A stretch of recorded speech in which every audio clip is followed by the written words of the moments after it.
initially, I feel like I was a little jealous, because she started spending more time with him, not as much time with me. I was a little attached to her hip. I was like trying to go everywhere, do everything with her and her friends, whether she liked it or not.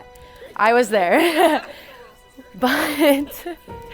But as Jimmy, spent some more time with us, he became more of like an older brother to me. And not only did he, meet those expectations that any older brother would have, he exceeded them.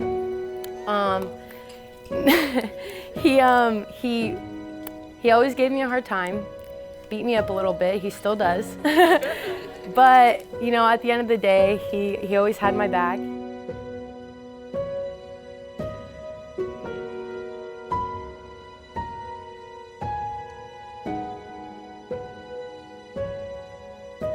How's it going, everyone? My name is Jake Donahue, and I've had the pleasure of knowing both Jimmy and Rachel for about 4 years now. And it only took Jimmy about 4 years to finally recognize me as the best.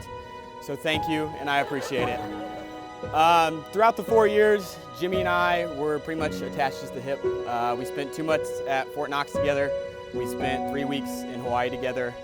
And pretty much where one was, the other wasn't far behind.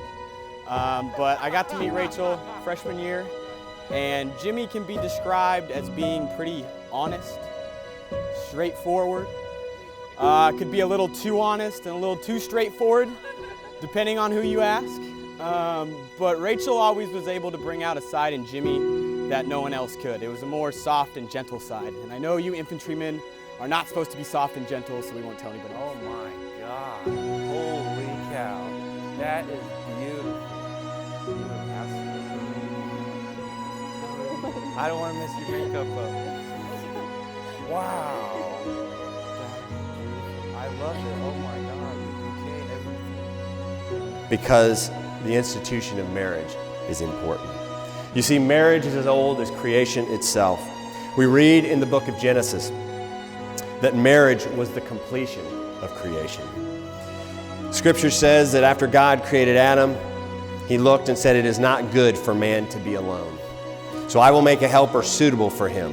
And there in the garden, not only did God form Eve out of the rib, but they united one another in that first marriage. But even beyond creation, thousands of years later in the New Testament, the Apostle Paul taught that marriage was a symbol. It was a symbol of Christ and the church. Just as Christ left the glories of heaven and gave all for his bride, the church, so the church must forsake the world and give all to Christ. And so it is with marriage, with husband and with wife. Both sacrificing of self to uplift the other. This is what makes marriage so significant and worthy of our celebration today.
you.